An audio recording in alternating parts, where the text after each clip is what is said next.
এখন আমাকে যেখানে দেখছেন এটা রটারডাম নামের একটা পোর্ট, এটা নেদারল্যান্ডের, ইউরোপ মহাদেশের নেদারল্যান্ডের একটা অংশ। তো এই যে নেদারল্যান্ডের যে জায়গায় আমি এসেছি, এই পোর্টে আমি এখানে প্রথমবারের মতো আসলাম। তো এই পোর্টের এই সৌন্দর্যটা আমি যদি আপনাদের একটু দেখাই, বা এই যে এই যান্ত্রিক নগরী যেটা কত বেশি ব্যস্ত আমি যদি আপনাদের দেখাই, এই যে এখানে শুধু দেখেন এটা হচ্ছে কন্টেইনার এরিয়া। এখান থেকে শুধুমাত্র কন্টেইনারগুলোকেই পৃথিবীর এক প্রান্ত থেকে অপর প্রান্তে দিয়ে দেওয়া হয়।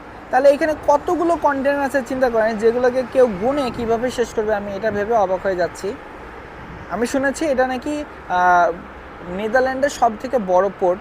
এখানে যে এসেছি এটাকে যান্ত্রিক নগরী কেন বলছি, এখানে দেখেন এই যে ক্রেন যেগুলো আছে এগুলোকে কিভাবে কে অপারেট করছে এটা ভাবতেই আমার কাছে অদ্ভুত রকমের ভালো লাগে। এই যে গাড়িগুলো চলছে সবসময় মুভমেন্টের মতো, এখানে কিছু এই যে ট্রাক আছে যেগুলোর কোনো ড্রাইভারই নাই, স্বয়ংক্রিয়ভাবে চলছে। এগুলোতে হয়তো বা কোনো প্রোগ্রাম আগে থেকে সেট করে দেওয়া আছে, অথবা এগুলো স্বয়ংক্রিয়ভাবেই বা এখান থেকে রিমোটলি কেউ অপারেট করছে কোনো জায়গা থেকে যেন এটাকে নিয়ে আসে। তো এই কন্টেনারগুলো ঠিক সেই জাহাজের কাছেই যাচ্ছে বা সেই ক্রেনের কাছেই যাচ্ছে যেটা এটার গন্তব্য, মানে এটাকে যে দেশে যেভাবে পাঠিয়ে দিতে হবে এটাকে ঠিক সেভাবে সে জাহাজের কাছেই নিয়ে